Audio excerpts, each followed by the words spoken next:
Okay, we're going to continue our discussion of the holistic adjustment technique, and now what we're looking at is how to explore a solution space.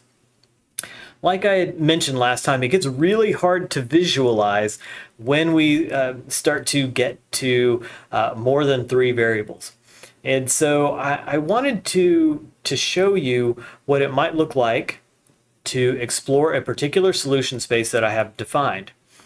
And in this case, what I've done is encoded an adjustment set into visual objects. So you can see right here, we have, if you can see that on your screen, a red square. Okay, and if we look a little more closely relative to everything else, we can see it's a large red square and it's solid.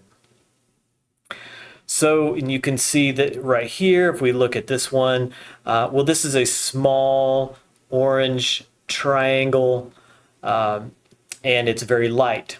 So it's a different adjustment set entirely.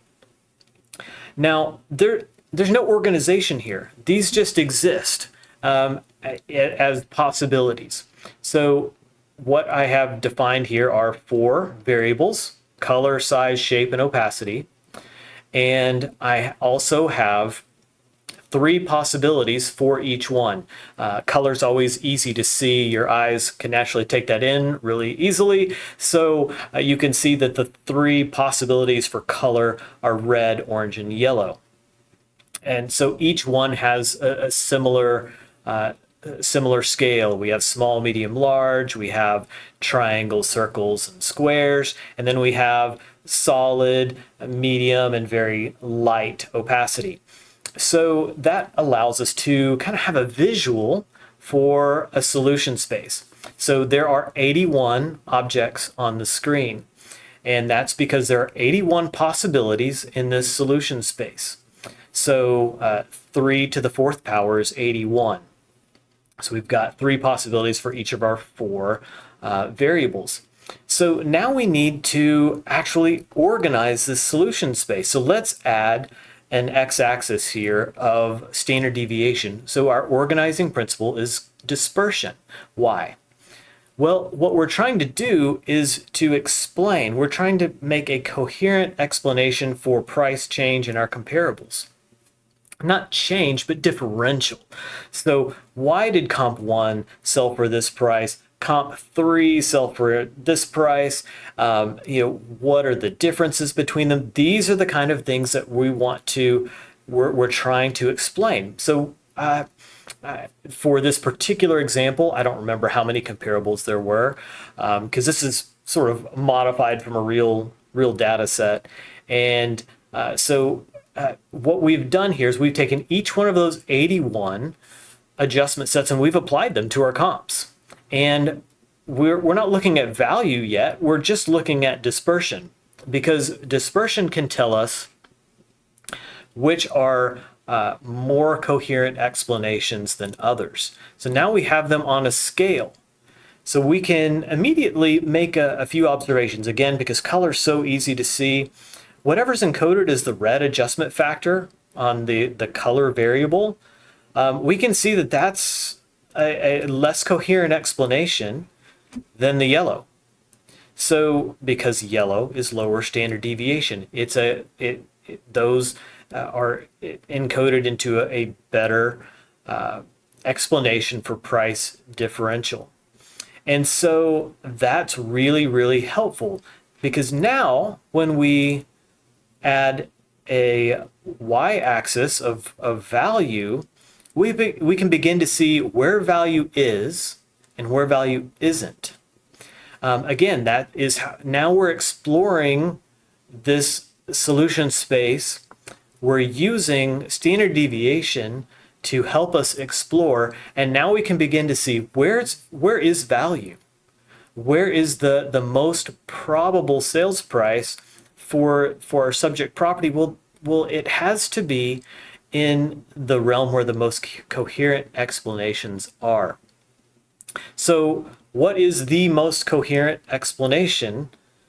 That's the one with the lowest standard deviation. and the one with the highest standard deviation is the least coherent.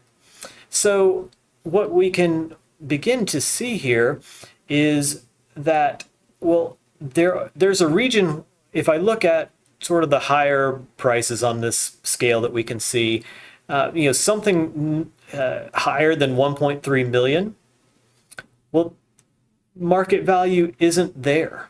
We can demonstrate that because we've applied all of the possible adjustment sets within our solution space, and there's none of our low standard deviation adjustment sets are anywhere near this price. So we can then focus our attention on, well, where value is where the low standard deviation adjustment sets are. And so that's really helpful for us to be able to define where market value exists in a way that we haven't been able to do before, because we're seeing it in the context of an entire solution space of possibilities. So this is the crux of the holistic adjustment technique, is we don't just want to explore one variable at a time. We want to explore all variables simultaneously. And we don't want to choose one variable to really focus on and artificially and deterministically hold everything else constant with all the other variables, because they have an interaction. There's an interplay, as we've discussed much earlier in this series. So now that you can have a visual for it, we can begin to see the nuts and bolts for how this method works. Because hopefully you're seeing now that, well, I can't create this visual for all of my assignments. That's not very practical, and it would be incomprehensible when I start adding variables. Hey, well, you know what? Maybe I have 8 different things I'm adjusting for in this appraisal.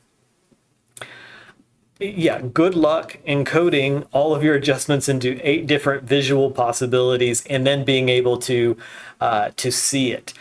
Even the 81 on the screen here is hard to really start to see patterns and to really use it. So if we can't see it, how can we interpret these things?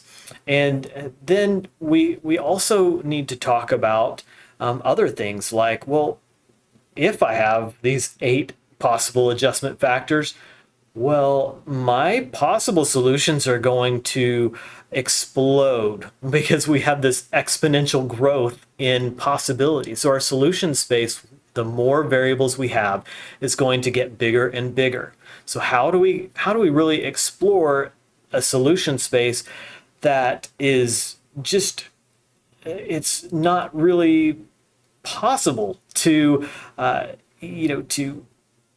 apply 100,000 different possibilities all in your same grid?